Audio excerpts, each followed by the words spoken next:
What's going on? It's your man Diamond K, of course, radioonfire.com, thediamondkshow.com. Glad that you could join me.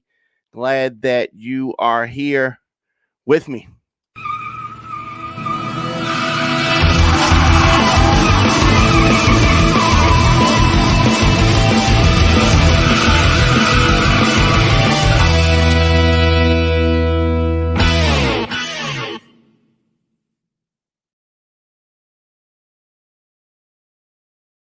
Talks to America through digital news broadcast and social media content. We are a rising multimedia platform generating over 350,000 listeners and viewers per month from politics, breaking news, celebrity info, sports talk, pop culture, and much more. Radio on Fire keeps our audience covered. As I said, your man Diamond K in here. A lot of things on the docket for today. A lot of a jam-packed show. So former governor of, former candidate for governor, he was a former mayor of Tallahassee, Andrew Gillum, revealed that he is bisexual. Scandal. We're going to talk about that. Settlement has been reached between the city of Louisville and the family of Breonna Taylor. We're going to talk about that. A South Dakota attorney general was involved in a fatal car crash and initially said that he hit a deer, but he killed somebody.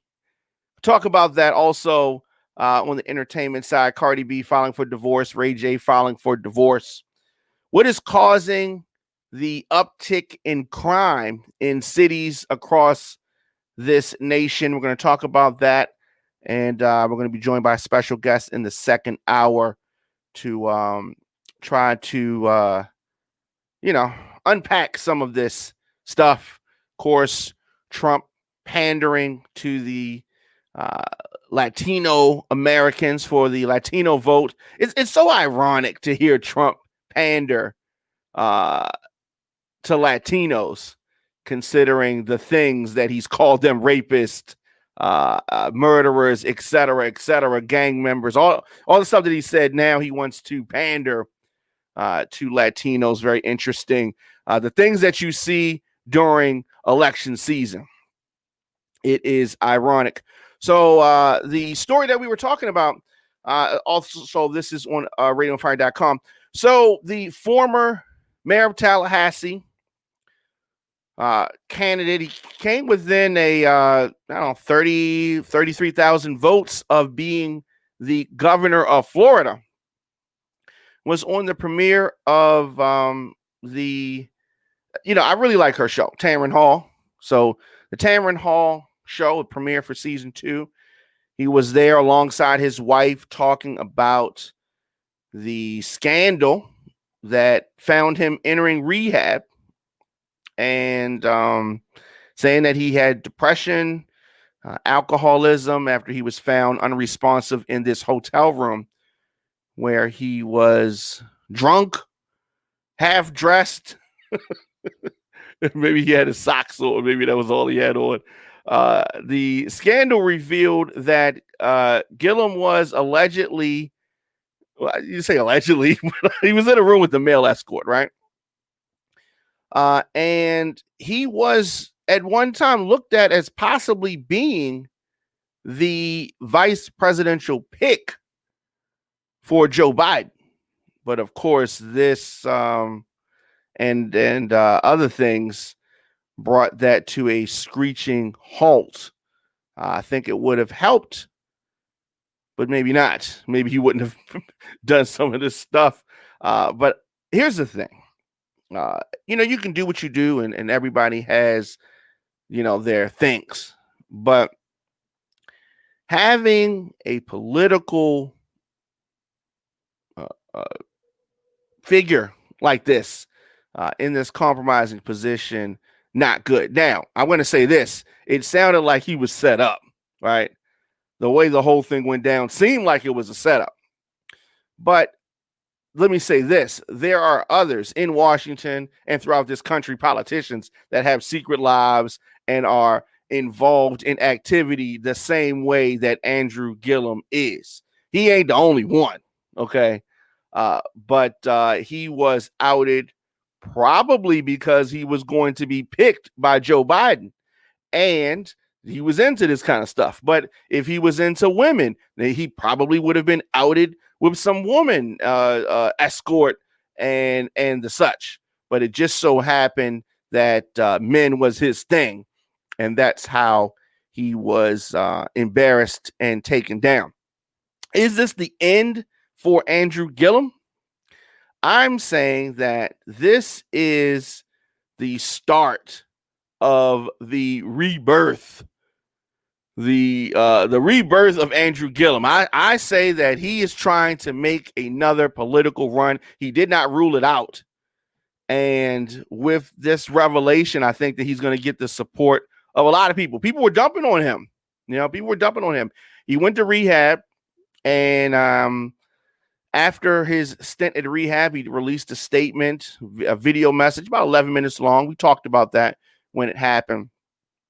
And now, with his wife sitting beside him for the first time on live TV, Gillum came out as bisexual. Says he identifies as bisexual. And, says he's not gay. Says that he is bisexual. And a lot of people are talking about the differences between the two. If he likes that, then he likes. And my thing. Correct me if I'm wrong. I could be wrong, but if you like both, then you're bi. Some that are turned on by the same sex don't like the opposite sex, making them gay. But if he likes both, it's bi. Like a bicycle, two wheels.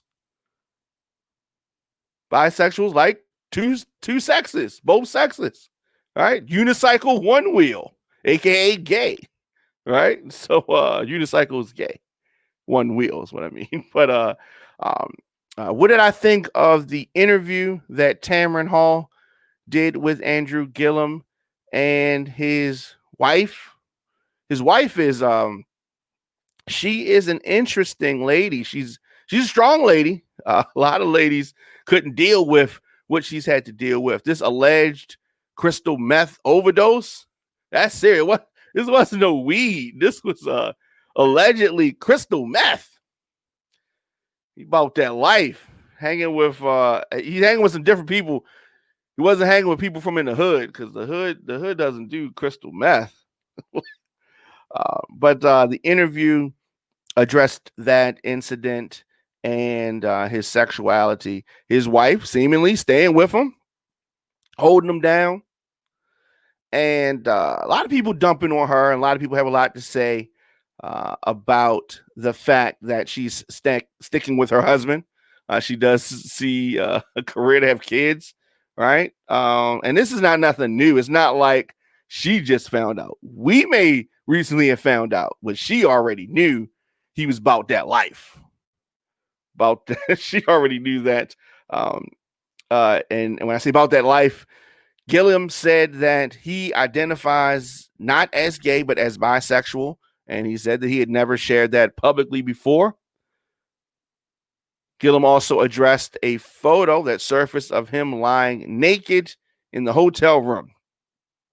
I said half dressed earlier. He was naked. It's crazy. When that photo came out, I did not recognize the person on the floor. That was not anything more than a person being at their most vulnerable state, unconscious, having given no consent, and someone decided to use a moment where I was literally lying in my own vomit. It looked bad. It looked very bad. This man almost won the governorship in Florida. It's amazing. Amazing. So did the loss push him to this point? Did him living in the closet for so long push him to this point? I don't have a problem with him being whoever he is. I have a problem with him being weak, and so weak that he had to hide it. And then when the election didn't go his way. He just crumbled, right? So I understand that there's alcoholism in the family. I understand he was dealing with depression, blah, blah, blah, blah, blah. You were depressed about the loss in the election.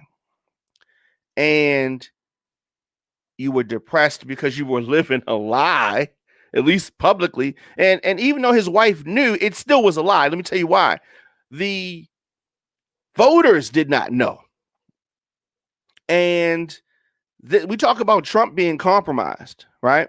We talk about Trump being compromised because other people know his business. And Gillum was compromised, which is how he allowed himself to be in a situation where he was set up in this debacle. And a debacle it was. So he took the normal road, which is rehab. Next he's going to say he's talking to his pastor, and you know what it is. And the he didn't want to run, but the constituents are pushing him to run, and he's going to run for something again, and it may be governor. It would be a comeback story. Not that we've never seen before, because Marion Barry was caught in a hotel, for those that are old enough to remember, doing drugs in a hotel. It wasn't crystal meth, but he was doing drugs in a hotel with some loose woman who set him up, and he was able to redeem himself. However, he was someone, Marion Barry, that was in the community, for the community, and he really had a track record that he could point to, and the people uplifted him. Now, Gillum has a track record. He has done things. As I said, former mayor of Tallahassee. It's not that he has not been in the fight. But would you still vote for Andrew Gillum? And ladies, is this something that you could deal with? Could you, after this humiliation, the public humiliation, this ex-Florida gubernatorial candidate, Andrew Gillum, being on the forefront, people looking at you crazy, but you may hold your head high and you may say, you love the guy. The reactions to Gillum coming out as bisexual, like I said, there are a lot of politicians who are living this lie. The same lie that he's living, they live in that same lie. But they wasn't exposed in the way that he was, so they can play the role. They have the family, and they can do that thing, right? If these pictures didn't come out, he would still be living the lie. So don't get it twisted. The only reason that he's out on the Tamron Hall show talking about it is because he was caught. It's only because he was caught. This hotel episode. Imagine if he was the governor of Florida. Now, maybe if he became the governor of Florida, he would have kept his activities on the low. And maybe we would not know right now had he won.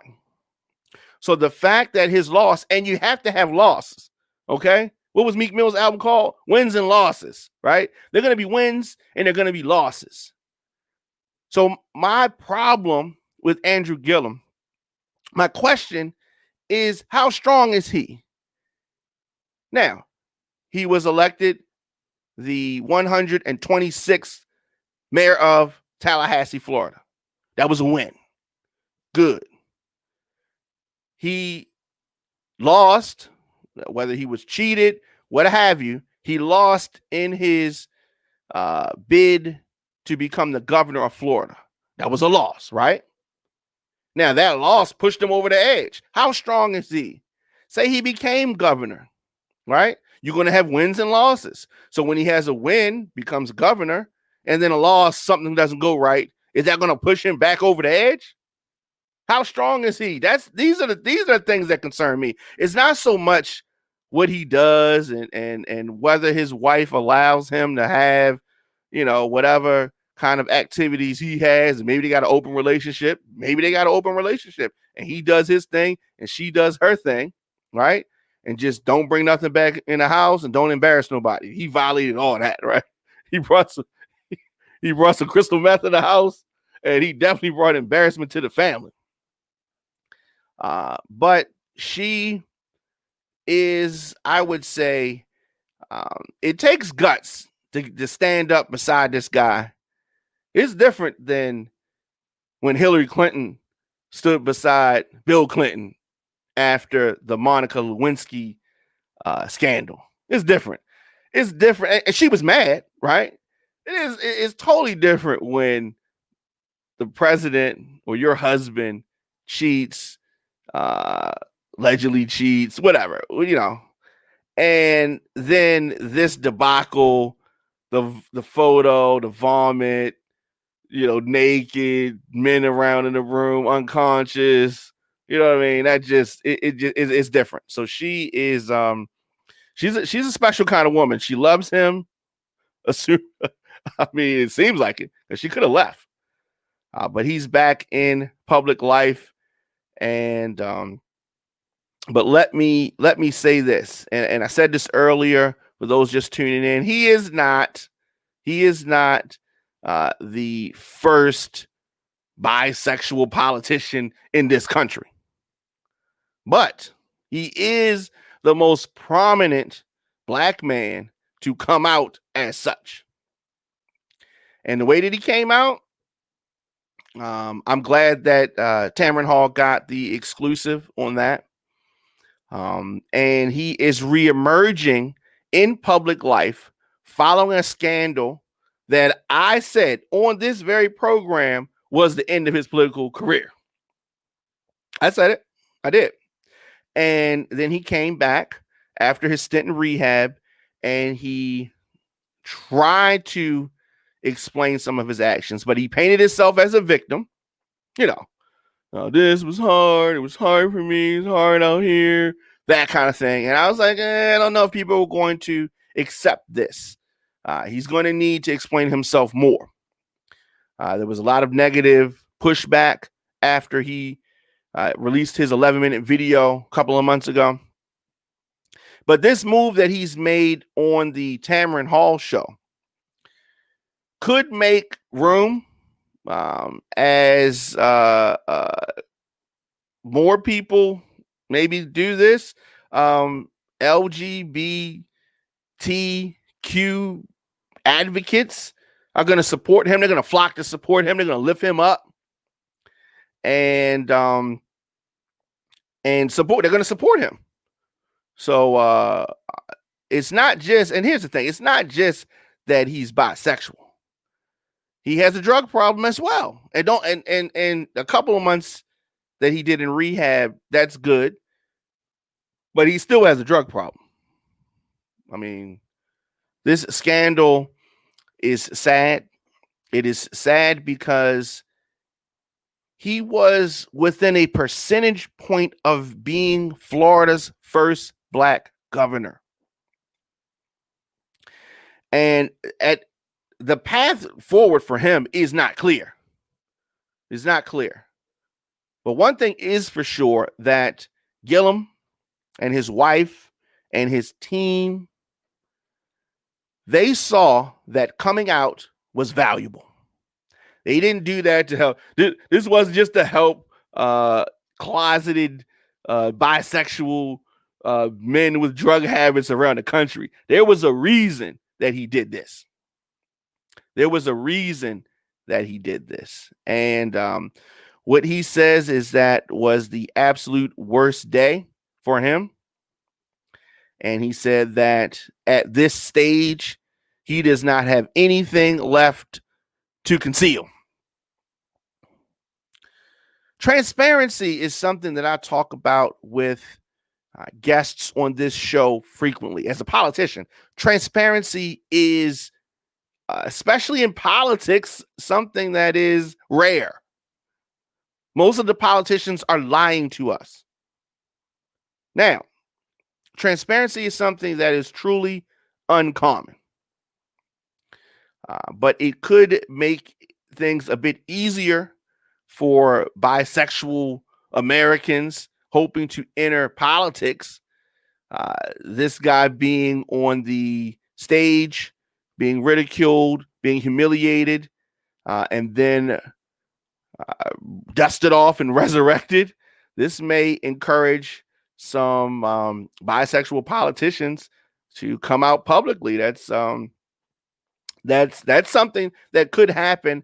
That could be a unintended result, because I don't think that he's doing this to help people. He never said he was trying to help people. This is about helping himself and trying to resurrect himself and dust himself off. He's a young guy, early 40s, right? He's a young guy. So he needs to figure out what he's going to do. Now, I will say this. It took courage for him to do that. His wife, RJ, it took strength for her to do that and to sit there with him. It took courage. So I will say that. But sadly, many voters penalize candidates for being gay and lesbian.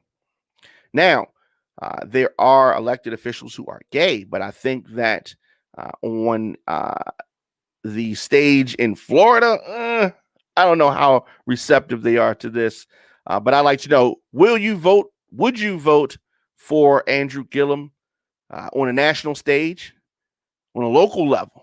Could he get your vote? Could he count on your vote? Let me know your thoughts in the comment section, Instagram, Facebook, Twitter, LinkedIn, TikTok, at The Diamond K Show, at Radio on Fire.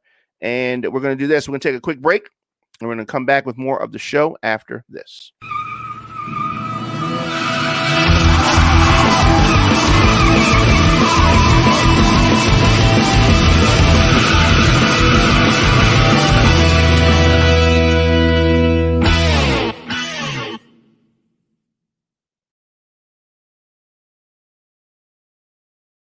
Back.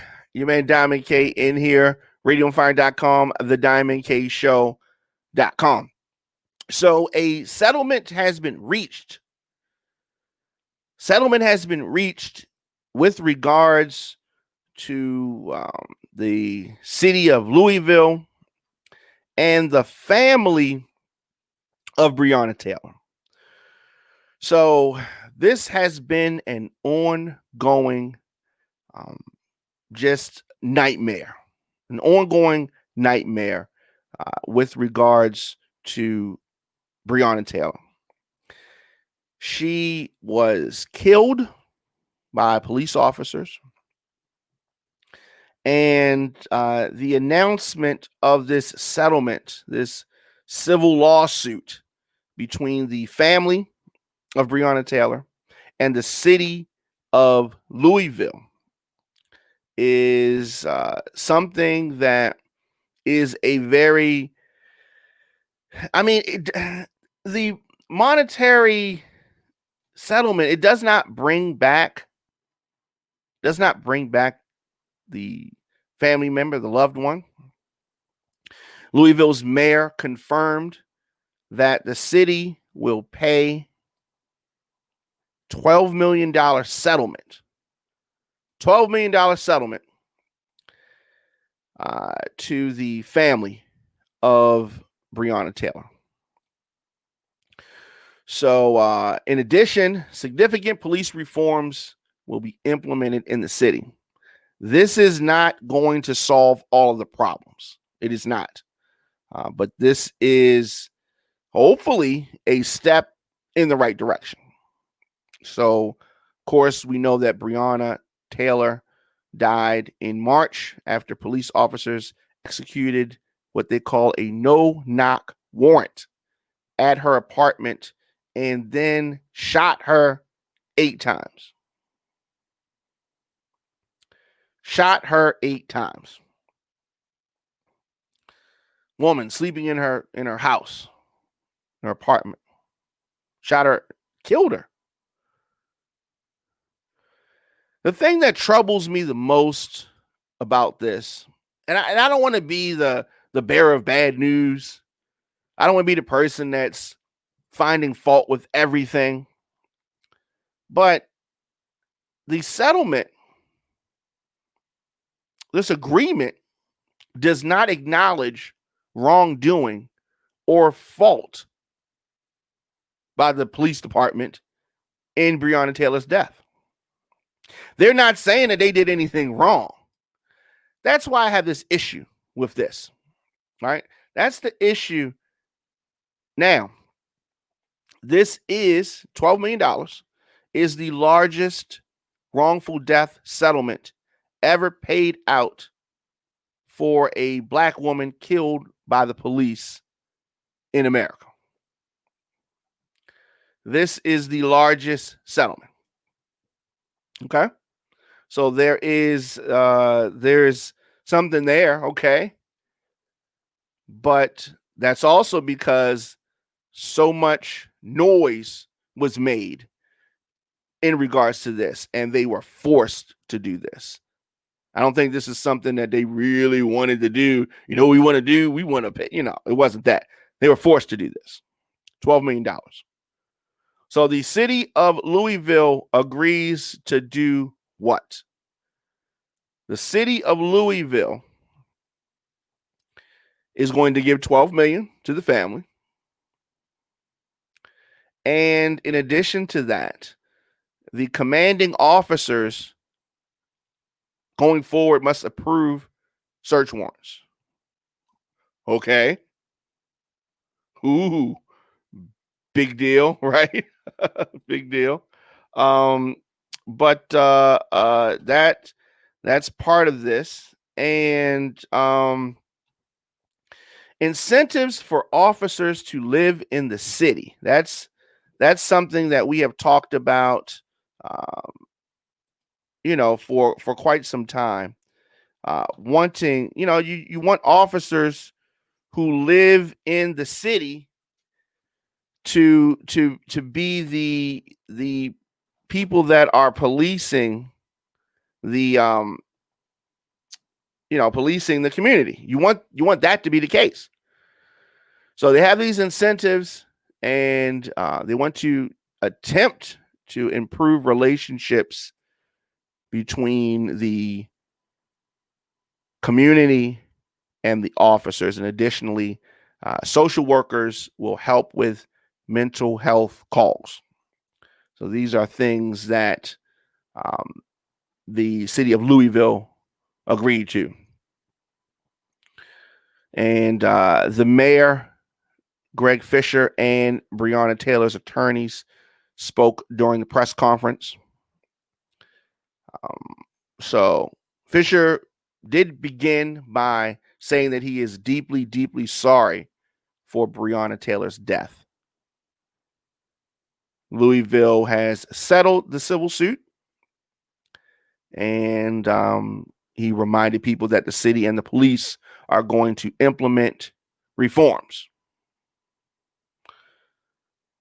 So Fisher said that his administration is not waiting to move ahead with the reforms. Claims that they're going to do it now, right? An early warning system that tracks use of force. That's a good thing. Citizen complaints and more to monitor officers. Monitoring the officers is very important. There needs to be a national database. There needs to be that. So among other reforms and changes in this settlement with the family of Breonna Taylor, Louisville will require commanding officers to approve all search warrant affidavits and risk assessments, the risk assessments before seeking a judge's signature. So according to the mayor, these are significant policy changes on top of what we've already established. So, and as I said, the estate also is going to get a payment of $12 million. So this is a path of agreed, reformed action. And healing is definitely needed. But we also need to see officers held accountable. Now, I mean, to me, you're paying them $12 million. You can admit that you did something wrong, because if you didn't, you would not be changing things. You would not be paying them this money if you, the police department, were not responsible for her death. And obviously they are. Through no fault of her own, she's dead. And from actions of the police. So,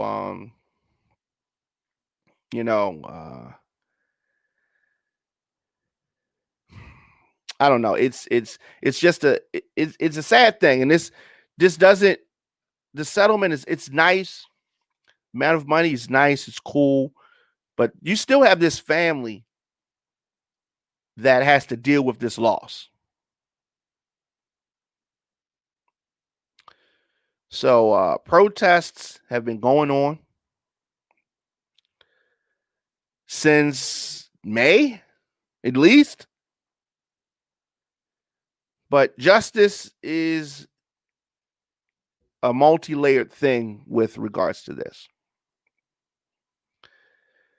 So minimizing the risk is something that they're talking about. But what I like about this, and one of the statements that I really like, the attorney for Breonna Taylor's family said this: "We finished the first mile in a marathon." Finished the first mile in a marathon. This is coming from the attorney for the family. So they are still demanding, this is also important, they are still demanding Kentucky AG Daniel Cameron bring charges immediately against the police officers that murdered Breonna Taylor. That is very important. That's what I want to see. Bring charges immediately against the officers that clearly and definitely murdered her. At a minimum, second-degree murder charges are required. At a minimum. Because here's the thing. The same AG, they've brought charges quickly against nonviolent protesters, but no charges against the officers that murdered Breonna Taylor. People that are on the right side of history, nonviolently protesting the murder of Breonna Taylor, those people shouldn't have criminal records. While the real criminals, in this case, the police, get off scot-free. So Breonna Taylor's mom, Nneka, a strong woman, dealing with a lot. The civil settlement is one part of this. But as Nneka Palmer, who is Breonna's mom, as she said, we must not lose focus on what the real job is. It's time to move forward on criminal charges. She deserves that. That's a quote from her mother. We're talking about strong women, strong Black women. And Miss Nneka Palmer is one such woman. So just tuning in, the Diamond K Show, Radio on Fire, thediamondkshow.com. I'm here weekdays, 7 to 9 p.m. And, we're talking about this $12 million settlement between the city of Louisville and the estate, the family of Breonna Taylor. There has been a very highly publicized campaign where they talked about Say Her Name. And this very high settlement was cool, right? Substantial. It's a lot of money. Breonna Taylor was only 26 years old, fatally shot by the police 6 months ago. 6 months ago. So previously, before this $12 million, the largest payout was $8.5 million to Edwin Chandler in 2012, who was wrongfully imprisoned for over 9 years. So, but you know, the numbers, like I said, the numbers are cool and all of that. But the real deal, the real thing is reform and justice, meaning that these officers need to be charged.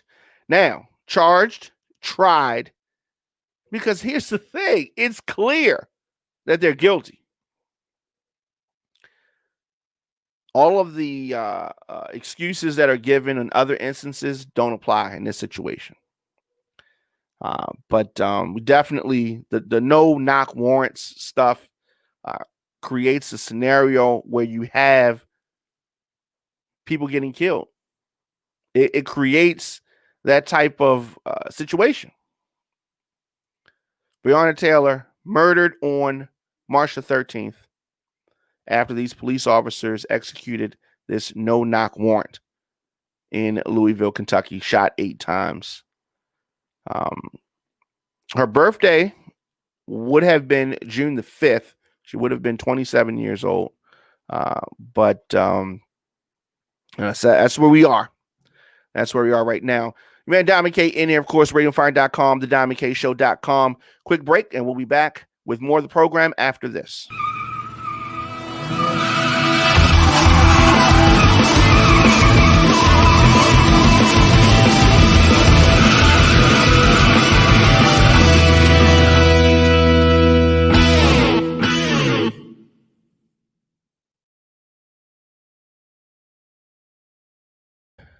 You can always follow me on social media. I love talking with people at the Diamond K Show, at Radio on Fire. So this next story, it's one of those things. I talk about politicians lying, and I talk about politicians who think that we're stupid. Like think that we're stupid. The South Dakota Attorney General was involved in a fatal car crash. Initially, this guy said that he hit a deer initially. So the guy who would have definitely charged somebody else who did the same thing that he did, he would have charged them, right? He expects us to believe that he hit a deer, okay? And in this situation, sadly, it was fatal. Someone lost their life. This attorney general named Jason Ravensborg struck and killed a pedestrian over the weekend, but reported that he hit a deer instead. Can you believe this? Reported that he hit a deer. He told the Hyde County Sheriff's Office that he was uninjured after hitting the deer. This was about 10:30 p.m. Central Time on Saturday. Now, contrary to what Jason Ravensborg said, the body of 55-year-old Joseph Boever was discovered early Sunday morning. Investigation has been launched and will be overseen by the cabinet secretary for South Dakota's Department of Public Safety, Craig Price. Thankfully, they're not going to let the AG do it, because if this was an election and there was some discrepancy, they would just let the same AG do it. That's what they normally do, right? Anyway, They said that they are currently working the investigation, and they routinely have to investigate, obviously, fatal crashes across the state. And they claim that they're going to handle this one the same way they would any others, but it's very difficult considering the fact that he's so closely involved with government and investigations and the implementing of justice. And we're definitely going to keep up with this. But the Office of Attorney General did extend their deepest sympathy and condolences to the family of the deceased. The Attorney General claims to be fully cooperating in this terrible, terrible situation, in which I hope that justice is done. I'm going to try to act like this is some type of an accident. It may have been an accident. He didn't want to kill the guy, but his actions afterwards, clearly. Was this drunk driving? Was he high? What was he doing? And how do you mistake a man for a deer? Are you looking at something else? We've seen situations where politicians have killed people and have gotten a different kind of justice than you or I would get. These are the things that have people in the streets right now. Two different justice systems. Because if this was me or you, bare minimum, we'd be in jail right now. They thinking about it later. Building the case. They build a case while we're in jail. But this guy is out walking around. And you take his license, definitely, because he clearly cannot drive. Just tuning in, it's Diamond K, the Diamond K Show, Radio on Fire. I'm here weekdays, 7 p.m. You can advertise with us, connect your message with our engaged audience of over 350,000 listeners and viewers per month. RadioonFire.com/advertise is where you go to get started. You can follow the Diamond K Show on Spotify or your favorite podcast network. New shows drop daily, Radio on Fire and the DiamondKShow.com, as well as a variety of other spots. You can also support the program with Cash App. You can do that. $DJ Diamond K if you want to do that. And of course, your donations help us continue to do what we do here on the program. And that's to bring you independent, progressive opinions on politics, social issues, entertainment, much more. For booking or media requests, contact me at djdiamondk@gmail.com. Lot more things that we need to get to. Lot more things. And as far as social media, I am everywhere at the Diamond K Show, of course, or Radio on Fire. And let's go to a few comments here.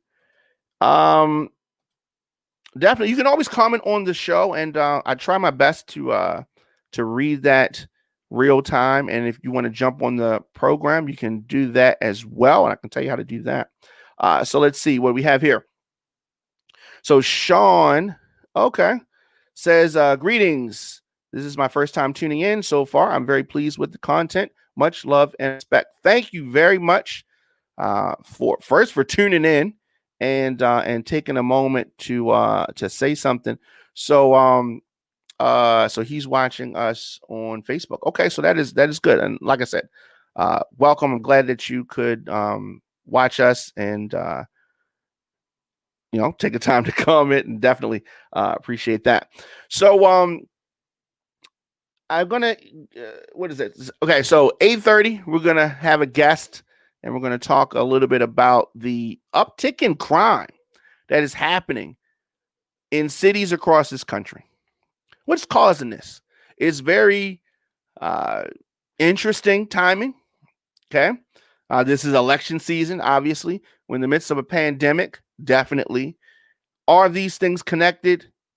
Absolutely. Absolutely.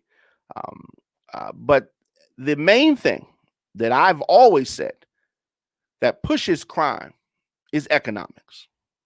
When people do not have, they are forced or feel forced to take.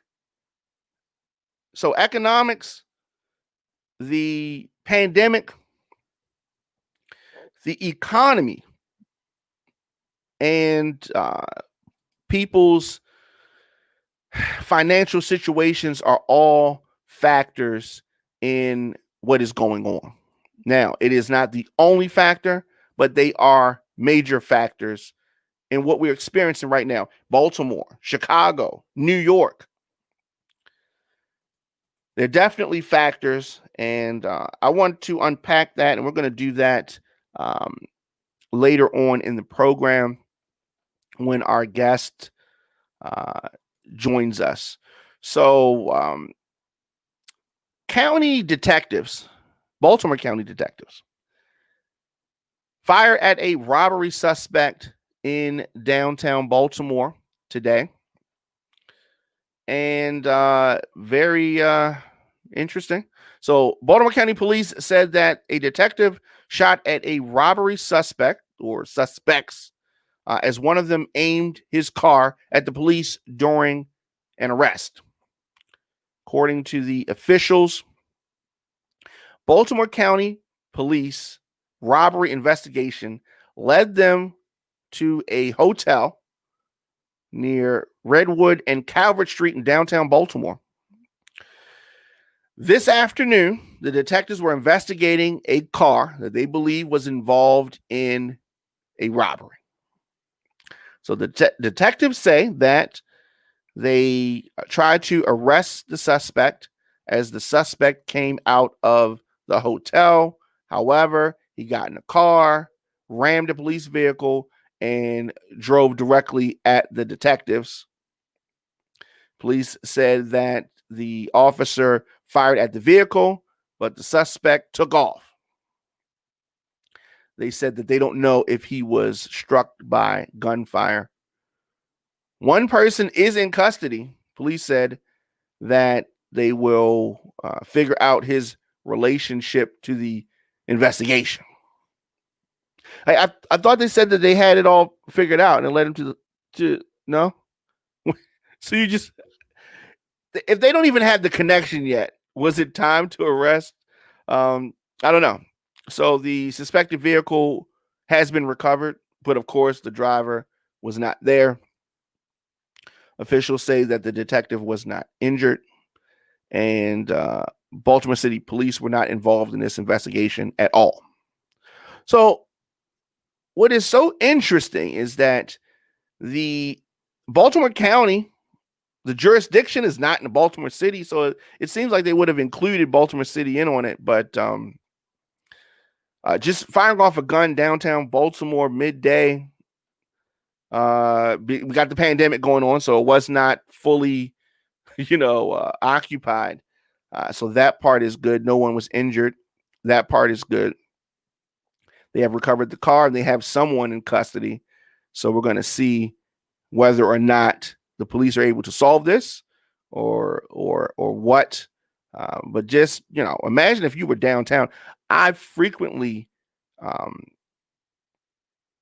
and frequented the area where they're talking about, which is a Hotel RL, right in that area, downtown Baltimore.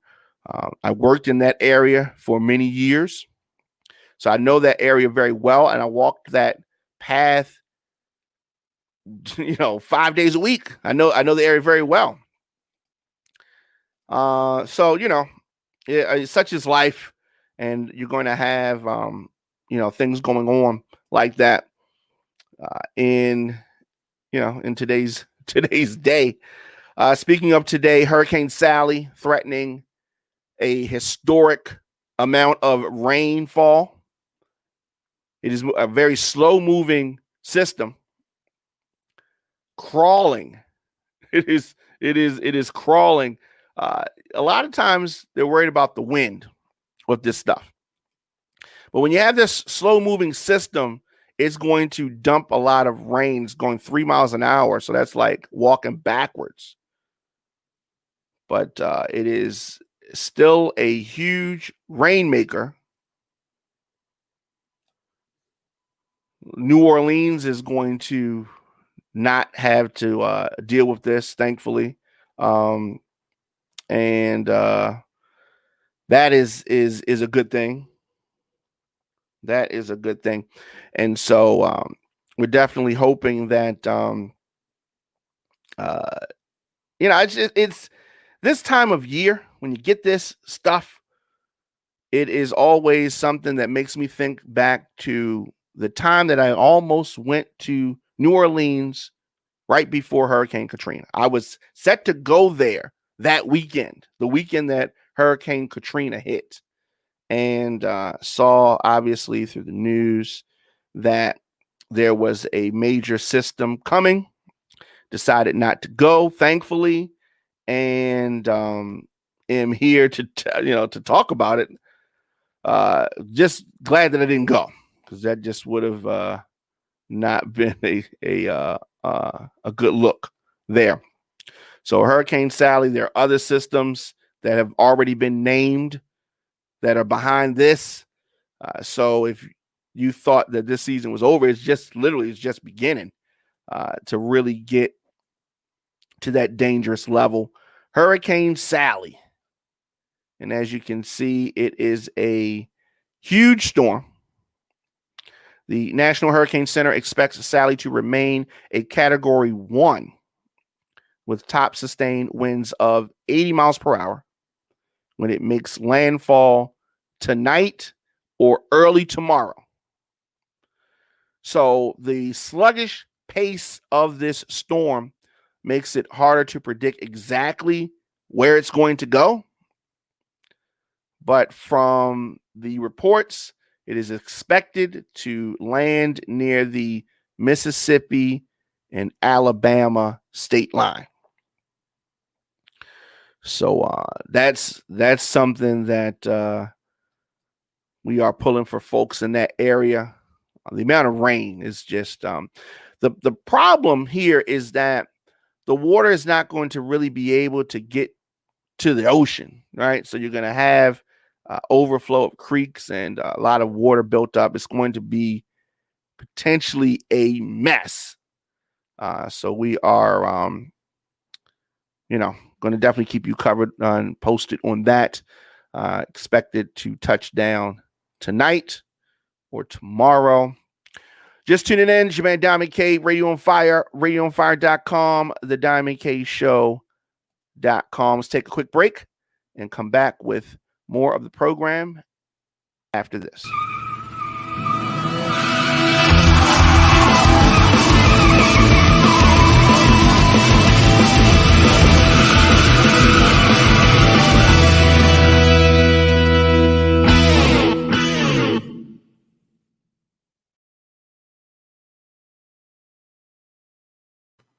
Okay, we're back. RadioFire.com, the Diamond K Show, DiamondKShow.com, weekdays, 7 to 9 p.m. right here or on demand. You can check us out. So, restaurant owners and restaurateurs are asking Governor Hogan to ease on the restrictions for indoor dining. What does that mean? So you've gone to restaurants, obviously, and I don't know if any of you have gone to a restaurant since the pandemic has happened, but the Maryland Restaurant Association is asking the governor of Maryland to ease the indoor dining capacity from 50% to 75%. What does that mean? So, you have tables, and if you've been in a restaurant, now this is whether you've eaten in or not, you've seen the places that have restaurants, they'll have like a restaurant table that's open and a table next to that not open, and then maybe another table's open or it might be another empty table there.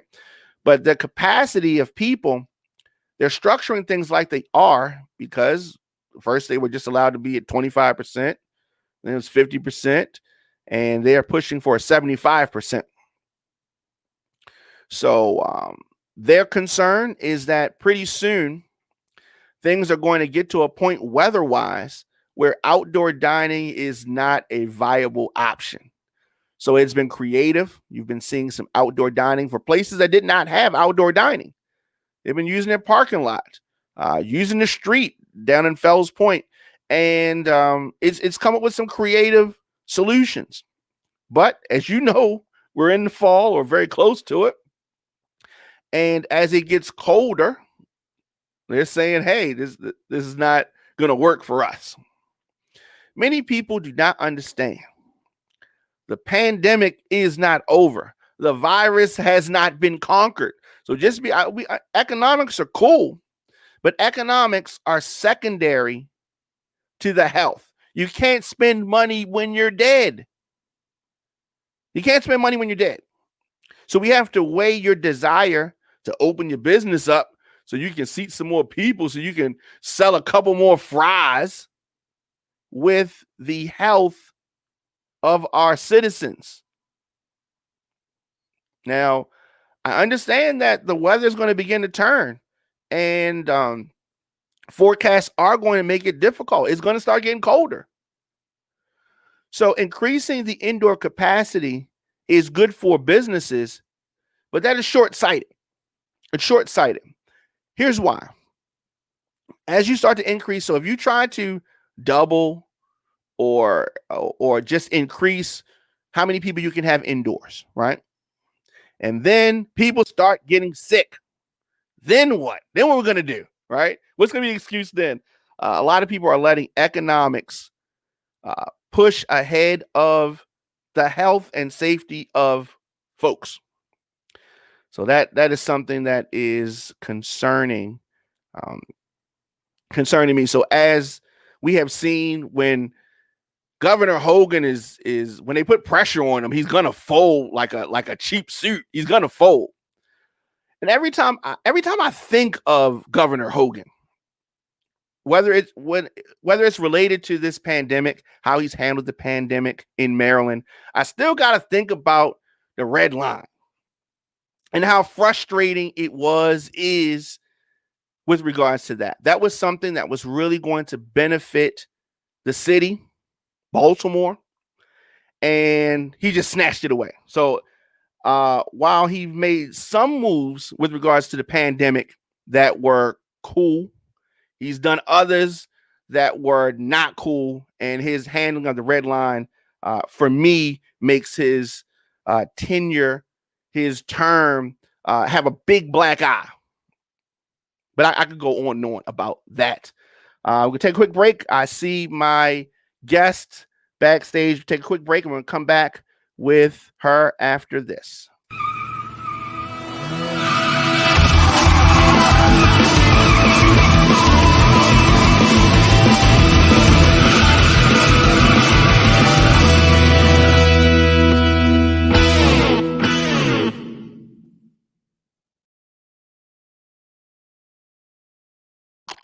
And we are back. Your man Diamond K in here, RadioFire.com, the DiamondKShow.com. I have a special guest in the building. I am always glad to see her and talk to her. Nneka Nnamdi, how you doing? I'm good. How you doing? I am wonderful. For people that may not know you, please give us a little overview on you and what you do. So I am the Director of Community Development for the Living Well Center for Social and Economic Vibrancy, as well as the creator of Fight Blight, Be More, which is a social and environmental and economic justice initiative aimed at remediating blight in our community using data and community-driven efforts. Wonderful, wonderful. And you look good as always. Thank you. So we go way back. We go way back, right? And I'm not even gonna get into our long illustrious history. But what I will do is say that I'm glad that you are well, and take care out there. You be doing a lot, and you are one of the valued citizens. You are a local treasure, and I need you to be safe. Well, I do the best I can. Safety there's no absolute safety on earth. So right. That's true. Okay. So as far as the pandemic, how have you been dealing with this COVID-19 debacle? Well, one of the things that I'll say this, a lot of people don't seem to pay attention to history, and this is one of the times where paying attention to history was really important. So last year, right around this time, I actually was preparing to go to Okinawa in Japan. Went to Okinawa, had a great trip.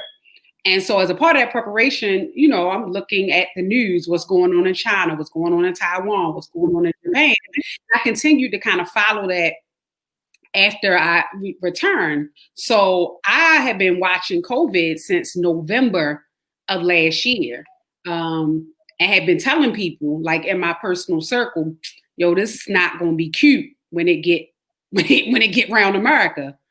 And sure enough, it gets to America, and we end up being, our people end up being the hardest hit. Just like if you look at what happened during the Spanish flu, we got blamed. We were told that, it was because we were dirty, because, we were animalistic, all of these kind of things. Some of the same kind of dog whistling that you hear going on now, when it really isn't anything inherently wrong with us, but there's plenty inherently wrong with the conditions that we're living in, which makes us more susceptible to things like cholera, which was another outbreak that happened in the past, where it's part of the reason why Baltimore was the first city in America to have a segregation ordinance on the books, because they felt like we were they tried to position us as a public health nuisance. So it's the same thing. You just, 100 years later, 150 years later.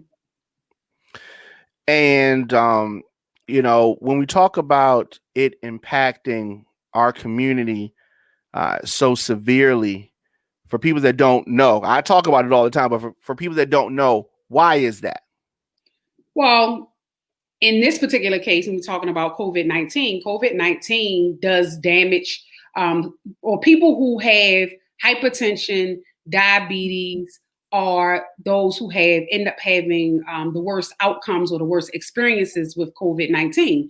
Well, our community has high instances, disproportionate instances of hypertension and diabetes. Why is that? Because simple, we don't have access often to the best quality food. If you look at Old West Baltimore, so if you look at Upton, Druid Heights, Harlem Park, Sandtown, Winchester, Emerson Village, Poplar Grove. Tell me how many grocery stores exist in those neighborhoods I named. How many? Not a lot. Not a lot. I'll tell you. Roughly 2.5 mile stretch from Franklin and Fremont to Edmondson and Athol, there's effectively a Giant and a Save-A-Lot. That's two. If you count that Save-A-Lot, which I don't really count, but I'm gonna give you that. If we look at the same 2.5 mile stretch from President Street and Pratt, or from President Street and Eastern Avenue to Canton Crossing, you have 6 grocery stores, 7. So if you want to know why people up here have diabetes and hypertension, that's one reason. The second reason is the level of stress that Black people live under. We live under chronic levels of stress every day. Those things break down your immune system. Those things cause you to stress eat. And when you stress eat, you snacking, you eating the very things that cause hypertension and diabetes. So It is our diet. It is the environment, our stress level. It is, unresolved trauma from generations being passed down. Those are the things that are the reasons why we end up with hypertension and diabetes, and thus having disproportionate negative outcomes with a disease like COVID-19. Yeah. It is. Are you wearing a mask out in public? I am wearing a mask. Yes, I'm wearing a mask, except for if I'm running. So I run, not wearing a mask. If I'm walking, I'm not wearing a mask. I'll keep distance from people. I do go to the gym. It is required. So I'm definitely wearing a mask in the gym. I wipe down the equipment before and after I use it. Life doesn't stop, but we have to keep doing the things necessary to help stay healthy. And it also means we have to change some of the other things that we were doing that, don't contribute to our overall health and wellness. Specifically, Black people need to take a nap ministry. Rest is resistance. We work too hard. We do too much chasing money. And those things, that not getting enough rest, that worrying, that always trying, working twice as hard to get half as far, that damages our immune system, that damages our health, and we have to stop it. Yeah. I definitely am guilty of not sleeping as much as I probably should. So with regards to, I asked a question earlier, and our question of the day was if people were taking the flu shot, whether people were going to take the flu shot. So before I get to some of these answers, is that something that you've ever participated in, taking of the flu shot? So I have taken the flu shot before, but I haven't taken the flu shot probably in the last 16 years. And the reason is because my mother, who's one of those folks always healthy, took a flu shot and got really sick. It's actually the sickest I'd ever seen her in her life. And so I started to kind of look at them flu shots a little bit differently, started to also do a little bit of research, and you find out it's a shot for the strain that they think is going to be the strain for the year, but they're like 57 strains of the flu. So to me, the best thing to do is to try to boost your immunity. Rest well, exercise, eat well, get your therapy, do the things that really make you feel good in a healthy and safe manner. But I'm not taking the flu shot this year, and I would definitely not be taking any coronavirus vaccine. Yeah, that was the next question. It's rough. It takes years to develop a quality vaccine. Absolutely. Right?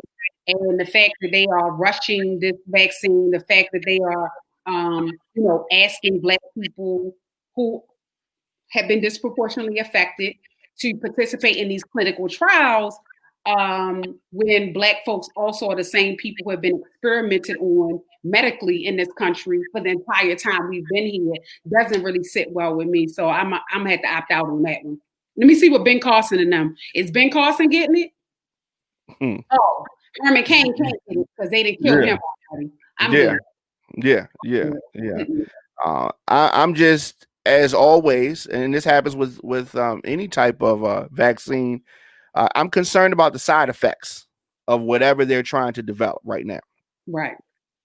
You know how you watch TV and a commercial will come on and say, if you took this blah blah blah drug XYZ, we got this class action lawsuit now. Years later, we're finding out the effects of stuff that they pushed on TV for years and years as being safe. Right.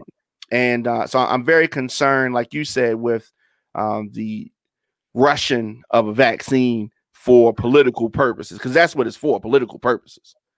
Right. To make it look like they're doing something. When had you just shut down the country, had you done a rolling shutdown of the country after stopping flights, from Wuhan specifically or from Italy or Spain back in January, and made people quarantine then, and then did a rolling shutdown of the country in February into March, we wouldn't be here right now. That's simple. That just follow the science, but that's not what they did. And maybe it was because they already knew it was going to negatively impact our community more. I mean, there's definitely that thought, but I mean, had they done that, there's a reason why this country is being affected by this virus the way that it is, and that's mainly because of the mismanagement of it. Had it been managed better, like you said, I mean, I agree absolutely with what you said. Had it been managed better, it would not have affected the country, i.e., our community, in the way that it is. Right.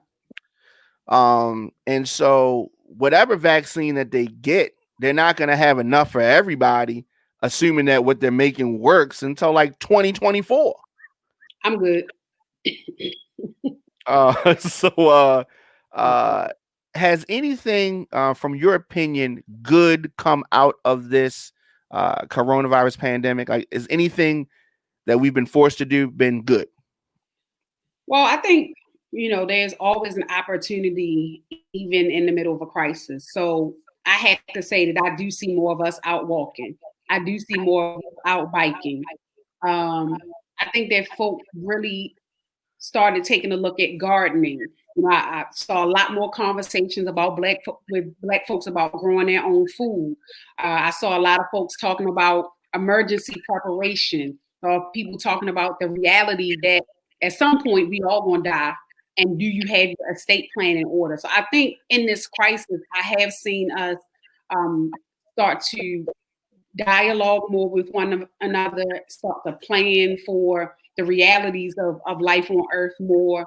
I think that the pause it gave people, just not having to rip and run all over the place, up and down the road, I think that was a positive if you can, if you could find one.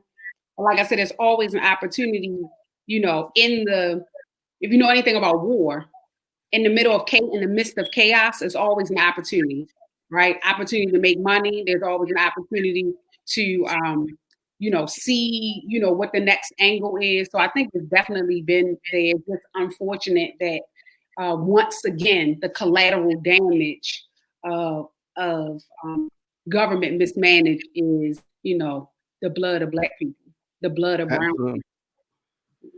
Me knowing you like I do, I know that you've been strategizing on some things. I know that you've definitely taken this time to do that. So your kids are not in school, right? No, my youngest is in high school. He'll be 17 next year. Okay. I couldn't remember whether he was 18 or not. So how has that journey been with during this time? It's interesting because again, this is like the last year. I had a couple of nieces and nephews and community graduate and not be able to have that rite of passage of prom or graduation in the traditional way. So it was really interesting to watch, but to watch young people be resilient and to say, this is what's good for the health of community.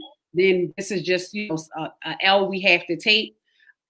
It's been interesting with my son, just watching him kind of navigate at this particular time where I'm really starting to draw back my, not support, but draw back my handling of his life and letting him handle, these things on his own, watch him navigate, making his schedule, telling, the folks at school, like, this isn't going to work for me. He even initially was saying he was going to take community college classes since there's no football. And then he came back and said, hey, Mom, I don't think I want to do that since it's got to all be virtually. I think that's going to be too much pressure on me. And me initially wanting to say, no, you going to take them classes, you being lazy. But then having to just listen to him and honor what he had planned for his first quarter and second quarter has been really, it's been really a thing. And this is the first time in 15 years probably there's no youth football. Yeah. In shape or form in my life. So I keep feeling like I'm supposed to be somewhere on, watching football, but I'm not. Right. Yeah. So that it's just a different time. I think that it has forced a lot of businesses to become more practical, leaner, and just really got them to the point where they had to figure out how we can work remotely, how we can, just move our business forward, even though we can't physically be around each other. So right. That part has forced businesses. But I think that when we get on the other side of this, a lot of those big office buildings that's renting big spaces, all that is done. Once businesses figure out, they doing the calculations now on how much lights, how much BG&E, how much water, how much office toilet paper, how much printer paper and ink they can save by having you work at home. You think they about to, and rent, commercial rent is astronomical. So I suspect that there's going to be a real glut in commercial real estate over the next several years because we haven't felt the real impact. We haven't even started to feel the real impact. Not at all. Not at all. Not at all. And so we had a comment I wanted to get your thoughts on. Get this on the screen. So Dion says that the vaccine makers will have indemnity. They can't be sued if there are multiple deaths as a result. That's an interesting take. I don't know about that. What do you think about that? I mean, even if they don't have indemnity, let's say they don't, Big Pharma got enough money to bury you under the ground in a lawsuit. So whether they have indemnity or not, and maybe they will, given that this was a public health emergency. I don't know how that works, but either way, it doesn't matter. If you take it and there's you have an adverse reaction to it, you can't get your, a serious one, you can't get your health back. So no matter whether you can sue them or not, your health or your life may not be able to be restored, which is why I'm not taking it. Yeah. No, I agree with that. And thank you, Dion, for that comment.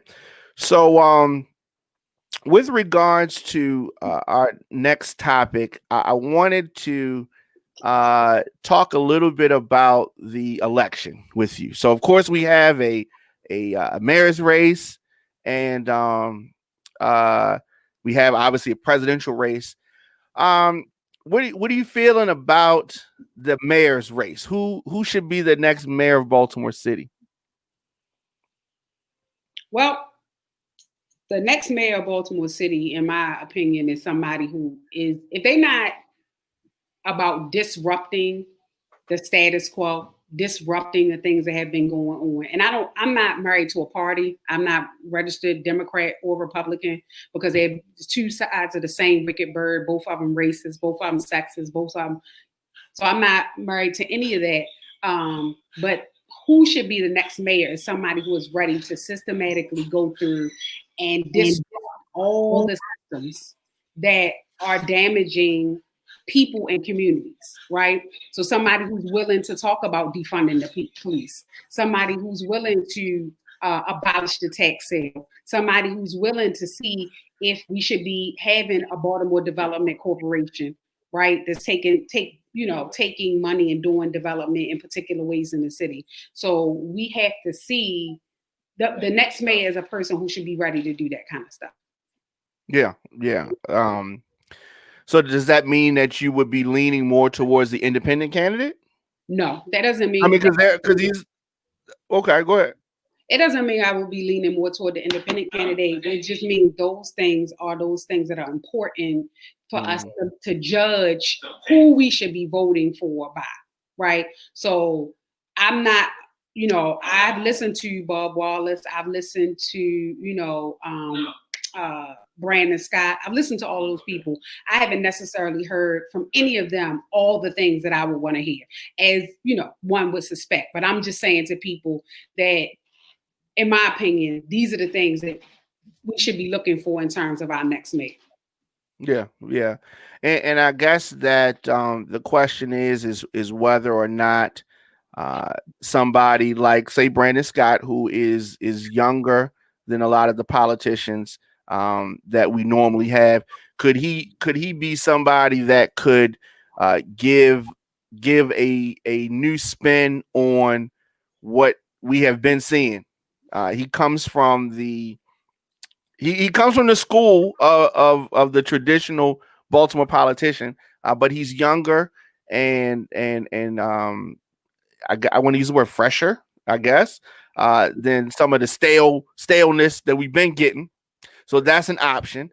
You have Bob Wallace, who comes from a different background, he's got a different journey. He was a longtime Republican who has become an independent. I assume you can maybe classify him as a never Trumper, maybe. But he has ties to the Republican Party. He has ties to Governor Hogan, and but he says independent, so that could be true. He could truly be an independent, or he could be in stealth mode and operating. Just give me an I on my name, but I'm gonna run this like I got an R. And then you have Shannon Wright, who is a Republican. So that those are the choices that we have. I don't. I mean, it's going to be one of those three. So it's interesting. The Wiles campaign has a lot of money, and so that always changes things. So it's going to be interesting to see what happens there. And then you have the presidential race with Joe Biden and Kamala Harris, and then you have, of course, Trump and Pence.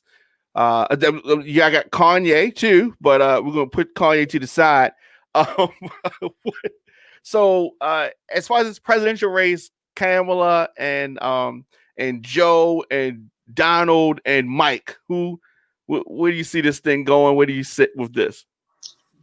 I mean, I think, unfortunately, I think that the race is probably not going to be decided on November 4th. We probably won't know on that day because of the amount of mail-in ballots that they're likely to be, or absentee ballots they're likely to be. I can't call it. I would not be surprised. I'm going to say it like this. I would not be surprised either way. I just wouldn't be surprised either way. And I think though that our people should be prepared for another 4 years of Trump. And I think that either way, we should also be prepared for levels of violence from folks outside of our community, from white supremacist nationalist groups. Like individual, like catching people at the gas station and doing kind of violence. I suspect that if Trump Pence lose, you're going to see a lot of that. I think you'll see a lot of that because their base is going to be angry. A lot of their base in particular parts of the country are heavily armed. They are not afraid of using violence. They have been raised in it, generation after generation. I think if they lose, on the other side of it, they'll also do violence because if they win, they'll do celebratory violence. And so either way, I think we should be prepared for upticks in racialized violence in our, toward us, I should say. Yeah. My father believes that as well. I do not. And when I say this, I don't mean any more than it is right now. So I mean things are violent right now. But I really think that we're talking about people who are cowards, right? So for the most part, you're right. They're little random acts, person by themselves here, somebody over here. Where you have groups, we have groups of supremacists, supposedly, those, and then they may target one or two individuals, but that you're not having massive groups going after other armed massive groups because they're coward, right? So you're not going to have that. Right. But you're talking about random acts. I mean, if you remember, we debated about Obama heavily before the election happened. And then it happened, and then he got in, and we were kind of talking about this same exact thing happening, and whether or not now times are more polarized now than they were then, as crazy as that is. But I think once we get the result, whatever it is, and it's not going to be an election day, this is going to be election week, or it might be election 2 weeks. And the most tense that things are going to be to me is going to be within those 2 weeks.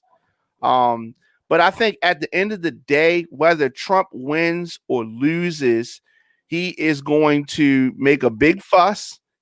He's gonna do that, and then things are going to subside. Now, are we going to get through, all of that? Is the question. To me, though, it's 50-50. It could go either way to me. If people come out and vote in record numbers, but they mess with the votes, then that could provoke some violence on the other side. Right. Because the difference now is the resistance is not scared. And the resistance will step up more than they have in the past. So but let's be clear that this is, that resistance on some level is Anglo versus Saxon. Yes, that's true. That's true. We need to be clear about that. And who typically is the collateral damage? We are. And so that's what I'm saying that we need to be prepared, just to, have our heads on the swivel, getting in and out of our cars. Absolutely. For that, just because you live in the county and just because you live in these, suburbs, don't make you safe, and we need to be really clear about that during the period of time. I would say in between election day and inauguration, because I think that period could be a little dicey depending on, what happens with the election. You're right. Either way, you're right. I agree with that. And if you remember back the 2000 election where they had the whole drama and it was all drug out for a long time, and then they ended up giving it to Bush. We can't have something like that now. That would be a lot. We could not have a long period with no result, and then the result seeming to be something that was contrived like that. But but in all honesty, we should be prepared for that. And that's what I'm saying. We should be prepared for that. Then in the same way, we should have been prepared to be locked down in our house for 30 days. Yeah. Right? At the beginning of COVID, not going out and buying all this toilet paper, like you're not in the house and can't just get in your shower. Come on now. We had to be prepared for things not to be peaceful. Like that's simple. And I'm not saying that the National Guard going to be on the street. I'm not saying they're going to be roving militias. But the reality of it is, we saw Charlottesville, we see Kenosha, we see Oregon. These things are possible. Like this stuff is a real possibility. Just because it has never quote unquote happened. And let's be clear, it has happened. This country got a whole history of lynching Black people. It's got a whole history of Black people getting jammed up when they were doing organized labor. If you look at the strikes that happened and the riots that happened during the formulation of the unions, you'll see a lot of times Black workers got killed. Absolutely. And then when white folks got what they wanted and got their little union, they excluded us out the union. So we just had to, that's what I'm saying. We have to be really, really careful during this time because we can't afford to be collateral damage in somebody else's, fight. Yeah. No, you're right. You're absolutely right. I'm glad that you broke that down like that. That's absolutely right. And when you talk about things, the uptick in violence in the cities, Baltimore, Chicago, New York, wherever. What do you relate all of this to? Well, okay, we're in the middle of a global health pandemic. People are grieving on top of the normal, level of disproportionate death in our community. Now you have people losing their jobs. You have folks being confined to their homes when they have not been, we do a lot of running to avoid dealing with our own stuff, right? So people are confined to their homes. So there's been an uptick in domestic violence, right? Family-related violence as well. And again, this is people who are malnourished and dehydrated chronically. So do you make good decisions? When you hungry, are you more or less angry? Right? Yeah, So true. some of the things that we're seeing again is just an amplification of the conditions in our community that make us maladapted. Nothing wrong with us, innately, but the conditions Mhm. make make people act out. Like that's Mhm. that's the reality of it. So now people are under the same neighborhoods and the same people who are been under 400 years of financial stress are even more stressed because they didn't cancel the tax sale. Right. They didn't. There's an eviction moratorium for some evictions, and even then, you got to prove A, B, and C. Plus, there's no money that comes with it. So even though you're not getting evicted today, you face an eviction in March of next year. The level of stress. I mean, and that's before you even get to the fact that we got to end that police department. What's a 30%? If you brought home a test to your parents with a 30% on that joint, what would they be saying about that? Yeah, just not good. Yeah, I mean, my parents. It's not. It wouldn't be good. The same way it wouldn't be good if one of your boys brought that in there. Yeah, It's a yeah, failure. yeah. So we have a police department that is utterly an utter failure. And part of it isn't the issue of the police department, because in order to have healthy and safe communities, that's not a policing matter. That's a community development matter. That's a policy matter, right? So why they wasting all that time on overtime down the police department?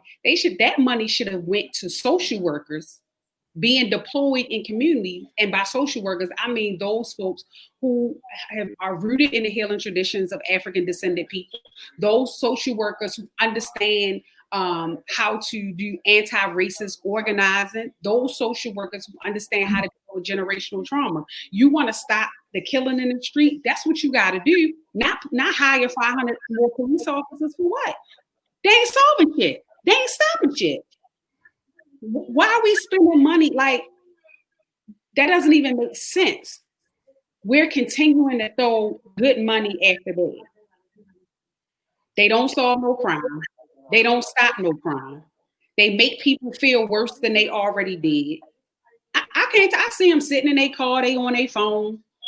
They're not out, they're not engaging people, they're not talking to people. They don't live in the city. So they taking their money We and definitely don't do that. Yeah. buying a house, paying property taxes elsewhere while we left to pay high property taxes. What is the what is the purpose? Policing is not the answer. It's not. I don't even know why we still even having this conversation. All the evidence is there.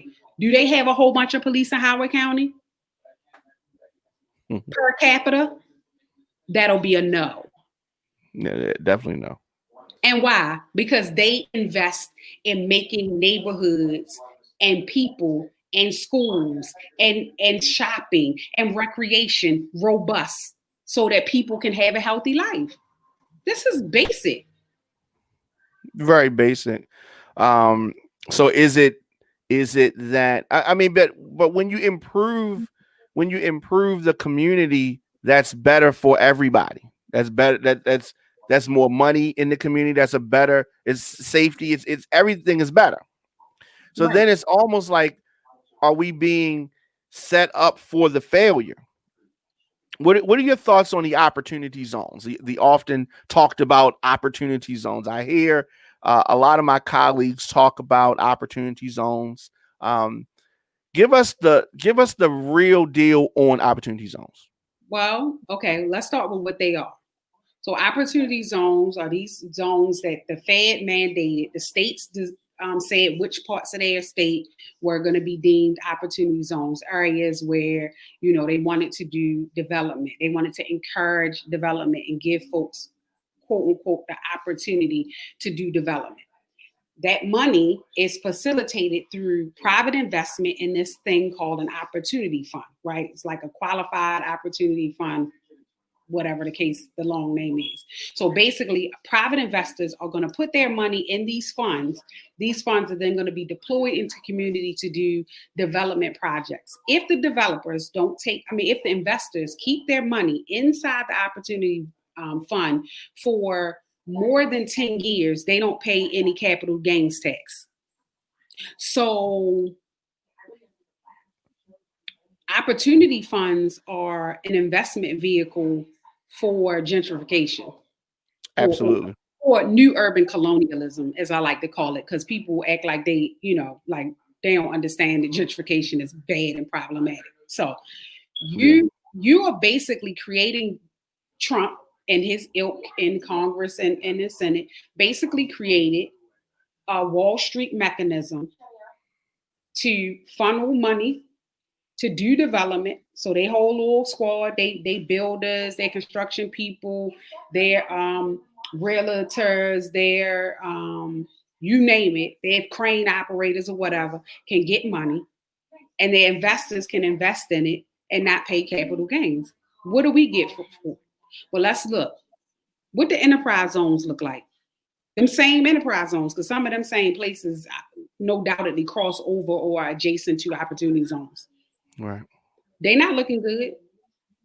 Did anybody do a comparison to like a long-term study on what the outcome of the enterprise zones were?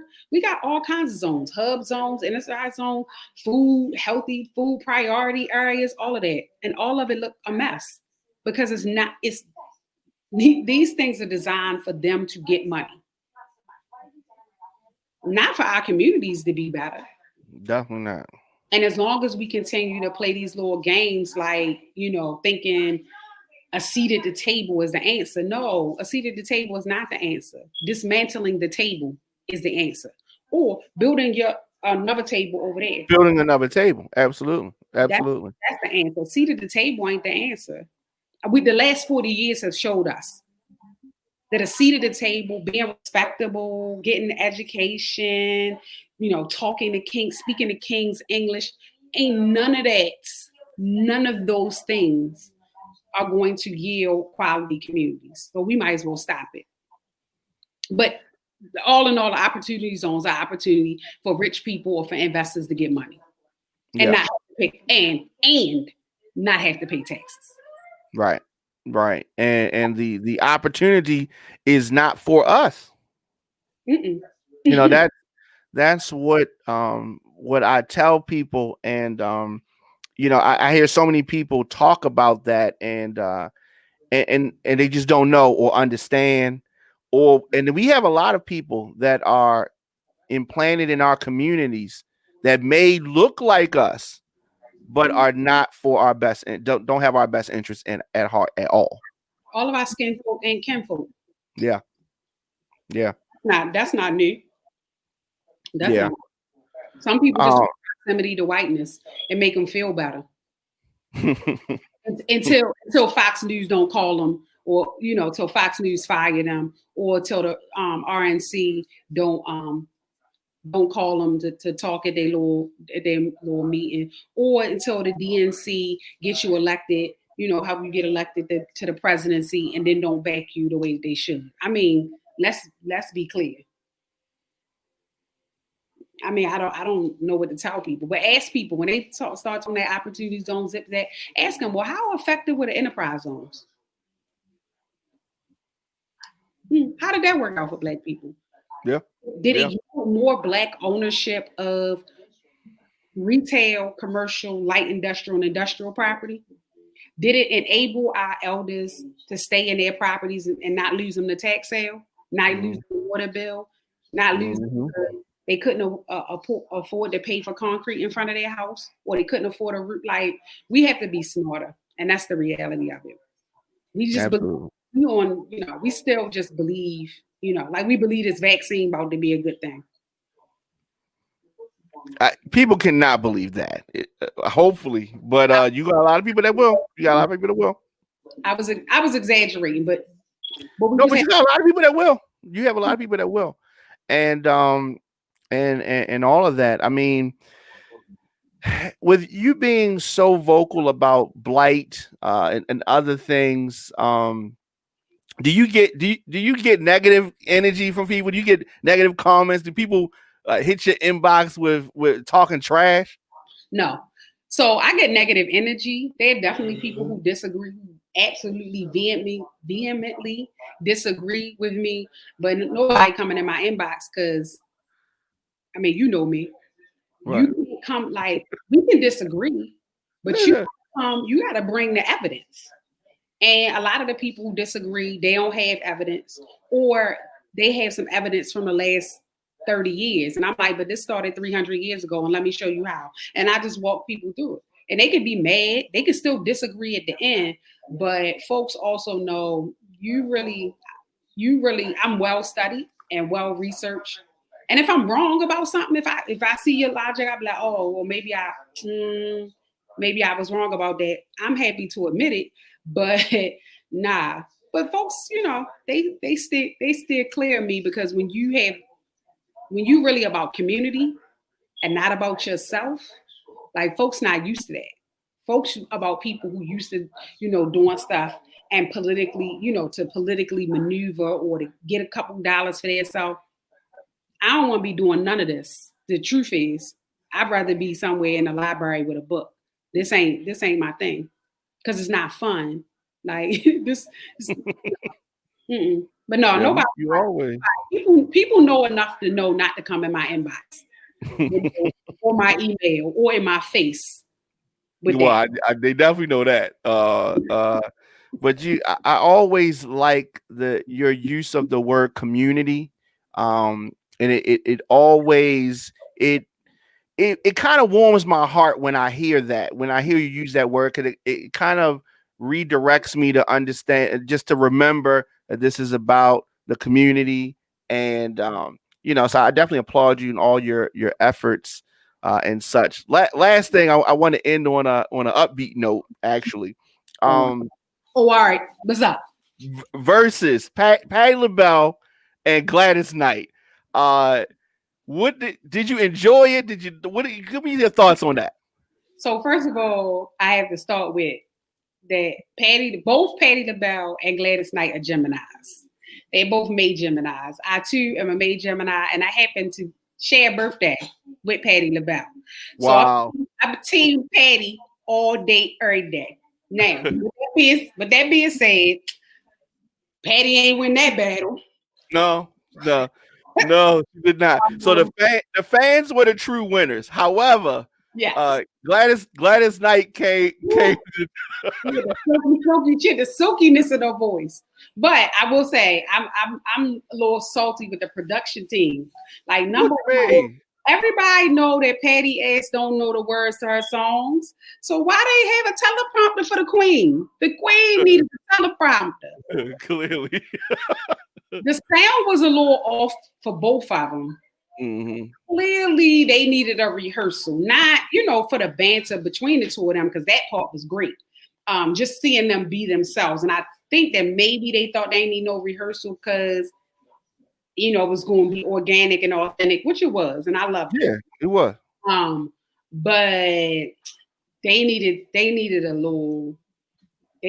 to tighten up that sound. It was a few things, but overall, you're right. The fans win. We got to see the Queens, and looking good. That's what them 70s, almost 80s should look like. Mm-hmm. Especially since Patti had her battle with diabetes and how she continued to change her diet and her lifestyle so she could stay alive. To see her sitting up there just being herself. I missed the second half because it cut off, and I had went on and got on Lovecraft Country. If you're not watching that, y'all should be watching Lovecraft Country because it gives you, it's for sci-fi heads, but it gives you great historical context for Black struggle. Really? Yeah. Oh yeah. They talk about sundown towns. They talk about the Green Book. They talk about colorism is in there. Wow. They talk all of these things from that, 1930s, 40s, 50s era, deals with what it was like trying to, as we started to try to assert ourselves into, white spaces in the workplace. It's all there. Yeah, definitely check it out. And it's a study. Yeah, I gotta check that out. You have never recommended me a bad movie or series, so I definitely I gotta check that out. I really enjoyed, as you did. I really enjoyed the verses. I think that the issue with Patty, and I was thinking that Patty was going to smoke Gladys Knight, right? I did too. Coming in. But what I realized that Patty was not prepared for is that she thought she was just going to be sitting there and letting the songs play and just jumping in and out. She didn't. She thought that's how it was going to be. When Gladys Knight came out and started singing, she's like, that's what we doing." And then she wasn't ready, you know. And Gladys had the outfit. She had a Vegas outfit on. Yeah, Gladys is in Vegas right now, so Gladys came. She came to let everybody know. Don't let Patty pass fool you. Yeah, it was really good. It was really good. You saw the Brandy and Monica? I didn't see that. I ain't want to watch that because I knew that was going. I knew how that was. Big difference. Big difference. Yeah, I knew that wasn't going to be. I knew that wasn't going to be the picture of sisterhood. Well, yeah, that's exactly. But I listened to that. I listened to it on Tidal. I listened to the songs. They both had dope songs, but no doubt. No doubt. Brandy is the little annoying sister, and Monica is Monica. So you will be. Yeah. Back in club hopping days, I think that Monica would have been the girl that you was rolling with in the club. Touche. I was probably more like Brandy, but that wasn't yeah. Yeah, you was, but everybody didn't know that though. I definitely enjoyed our time talking. Thank you so much. How can people stay in touch with you or follow your movement and all the good work that you do? Sure. So you can follow me on Facebook as Fight Blight Be More. On Twitter, it's Fight Blight Be More with no E. On Instagram, is Blight to Bright. And definitely check out our website, which is fightblightbemore.com. We are currently raising money through the Stop Oppressive Seizures Fund to help get vulnerable homeowners, being those 65 and older, disabled or low income, out of tax sale. So these are folks who potentially could lose their homes because they were unable to pay their tax bill. So we're raising funds for that. You can take a look at that on our Take Action page at our website. Again, that's fightblightbemore.com. So that's a real serious thing. People have heard you talk about tax sale, and what kind of, I guess, just do a quick summary of that and how it's affecting us. Sure. So basically, the way that the city, if you don't pay your taxes for a particular tax period, the city will sell your debt to a third-party investor. That third-party investor basically pays the city for the right to own and collect your debt. They charge anywhere between 12 and 18%, depending on who's living in the property, or whether the property is occupied. Or they charge the owner that 12 to 18% in collection fees, and their other fees. And if the owner is unable to pay that money, they can do what's called a tax sale foreclosure and basically take title or ownership of the property. So, for example, the property could be owned outright, no mortgage, could be worth $100,000, just to do easy numbers, may have a tax assessment or a tax bill of, let's say, $3,000. It is potential if the person cannot, if the elder cannot, if the owner, low income, whatever, cannot pay that $3,000, there's a potential that they could lose the $97,000 worth of equity that they have in the property because there's no mortgage for the $3,000 tax debt. Right. And that could be for a number of different reasons. It could be, that they did just, it was too hard to come up with the lump sum. The city does not currently accept partial payments. You can only do an annual or semi-annual payment.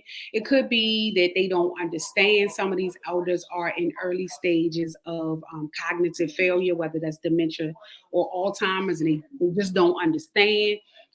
It could be a number of reasons that they're not able to settle the debt before the tax sale. Then after the tax sale, the sale has numbers of different fees. At one point, you pay the city. At another point, you have to pay the lawyer for the tax sale purchaser. You have to pay the lawyer, and then you have to pay the city. So sometimes people are able to pay the lawyer, but not pay the city. And so they end up losing the houses anyway. One of the ways this is like really disproportionately affecting our people is because we're already paying. There's several studies that show that our communities are already paying a disproportionate amount of taxes. So basically, I'm living in Upton and my taxes are higher or just disproportionate to the value of my home than someone living in Roland Park. Right. And so people, which is crazy. Right. So people already can lose their home for taxes that they shouldn't have been, they were already too high in the first place. And then there's also some things about, tax credits that people could be getting, but don't automatically get. You have to apply for every year. There's an issue of, please, I'm going to say it like this. Please make sure that your elders, make sure that you have a estate plan. That means a will, a living will, a durable power of attorney. And if you own property, you should consider a life estate deed, because a lot of homes are being lost because folks have not designated what should happen to the property after they die. And so the properties end up with these tangled titles. Folks end up forcing the sale or just walking away from the property because they're arguing in families. We have to get on top of our generational wealth transfer via estate planning. And so it's a lot of, like, I can go on and on and on, but simply that's what tax sale is. And that is how it ends up eroding. We end up losing properties in our community. And like right now, there's an elder who, 3 generations, 2 80-year-olds, a 50-year-old, and a 16-year-old who are being evicted from their home that they owned free and clear because they didn't understand how to navigate the tax sale. We can't afford that kind of stuff. Yeah, that is not good. That is not good. And again, the website is fightblightbemore.com. And people, I like that button that says "Take Action." That's the right word. Yep.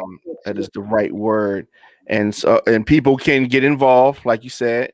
Yep. And in fact, if anybody is interested, we're having a hood hike this weekend, Sunday at 11 p.m. We're going to leave from 703 North Fremont Avenue. If you go to my social media, you'll be able to, or you can go to Eventbrite and look up hood hikes. So we're going to walk through Upton and a part of Harlem Park.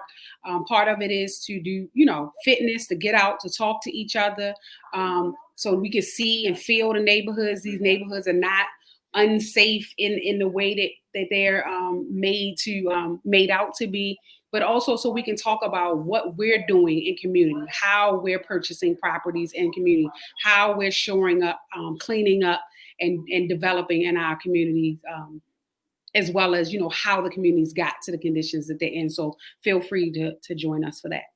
Because it didn't happen overnight. You're absolutely right. It has been years in the making. Yeah, it is. But again, Nneka, Nnamdi, thank you so much. Of course, you are a friend of the show. You are always welcome here anytime. Cool. You have something to talk about, please, by all means, come on the show and let's talk about it. Will do. All right. Thanks again.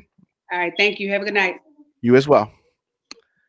So that was Nneka, Nnamdi, and we had a lot to talk about, of course. Her website is fightblightbemore.com, and they're doing a lot of good work over there. So I definitely encourage you to check that out. All right, let's take a quick break, and we're going to come back with some entertainment stories and such. And we will do that right after this.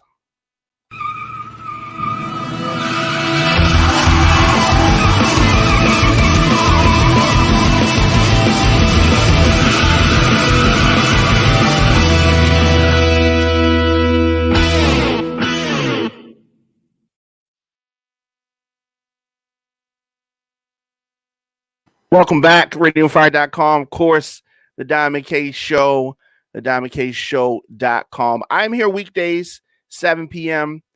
And before we get out of here, I definitely need to talk about some of this, the entertainment. And the thing about it is that I was really pulling for the couple of Ray J and Princess Love, right? So they reconciled, and then they ended up. Now Ray J has filed for divorce, and one thing about this pandemic is that it has forced people to get together, spend time around each other, right? You know, you got kids, you got people, maybe they was moving and shaking and doing a lot of things, and then the lockdown came and they were forced to be around each other.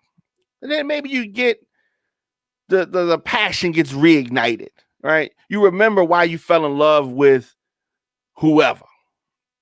But according to reports, Ray J has filed for divorce from his wife, Princess. It's an interesting name, right? Princess Love. The news comes on the heels of Princess filing for divorce back in July, and then subsequently filing to dismiss the proceedings. So the issues that they face as a unit must be irreconcilable, because Ray J now looking to end things. And as I said, I was pulling for them. The singer and entrepreneur Ray J wants joint custody of their two kids. And he also said that there is a prenup. We don't know the details as of yet. He also has a new song that he has recorded, and he says that is going to tell the story behind their problems. And he said he does regret the situation.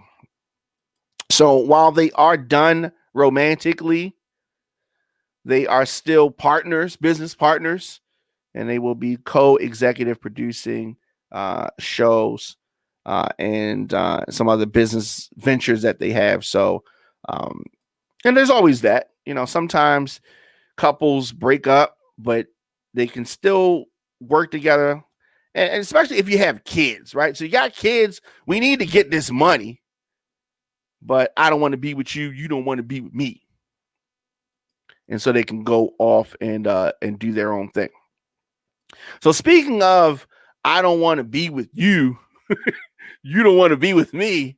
After 3 years, I think that we have finally seen the end of Cardi B and Offset. 3 years of marriage. Cardi has filed for divorce. And I think this time they may be officially over. They may be officially done. The WAP singer, who's 27 years old, filed for divorce in Atlanta earlier today, reportedly after finding the rapper, who's 28 years old, Offset, has cheated again, allegedly. Now, the couple, or former couple, shares a 2-year-old daughter, Culture, and court is scheduled for November the 4th. And Cardi and Offset, this split follows several accusations against him. One going back January, and there was a sex tape cheating scandal and some kind of other stuff that surfaced before that, and then they secretly had tied the knot. So I'm always pulling for people. I love black love and all of that, but if you're not happy, then you got to move on. Cardi, as we've talked about, has become more vocal with regards to her thoughts on politics. Not the person that you would expect to be talking about that. And maybe she had more time to go back and forth with Candace Owens and other Trump supporters because she has so much drama going on in her household. So she said, "I'm done. She can't." She's done with the Offset thing. Cardi, of course, not going to have any trouble moving on, but I think she just needs to take some time and just spend with her daughter, work on her music, and do that before she hops in her next relationship. But what do I know, right? What do I know? Of course, it has been a blast. I've enjoyed the show today. Of course, we had special guest Nneka Nnamdi on to talk about various things. Enjoyed that conversation. I'll be back tomorrow. You can always advertise, connect with us, and connect your message with our engaged audience of over 350,000 listeners and viewers per month. RadioOnFire.com/advertise is where you go to get started. Follow the Diamond K Show on Spotify or your favorite podcast network. New shows drop daily. RadioFire.com, the DiamondKShow.com. You can always support the program via Cash App at $DJ Diamond K. And of course, your donations help us continue to do what we do here on the program. And that's to bring you independent opinion, progressive thoughts on politics, social issues, and entertainment. Of course, for any media request, contact me, djdiamondk@gmail.com. On social media, at The Diamond K Show, at Radio on Fire. Until next time, if you see it, then you can be it. It is all about having vision. And so for everyone here, I will be back tomorrow, 7 p.m., The Diamond K Show. See you guys.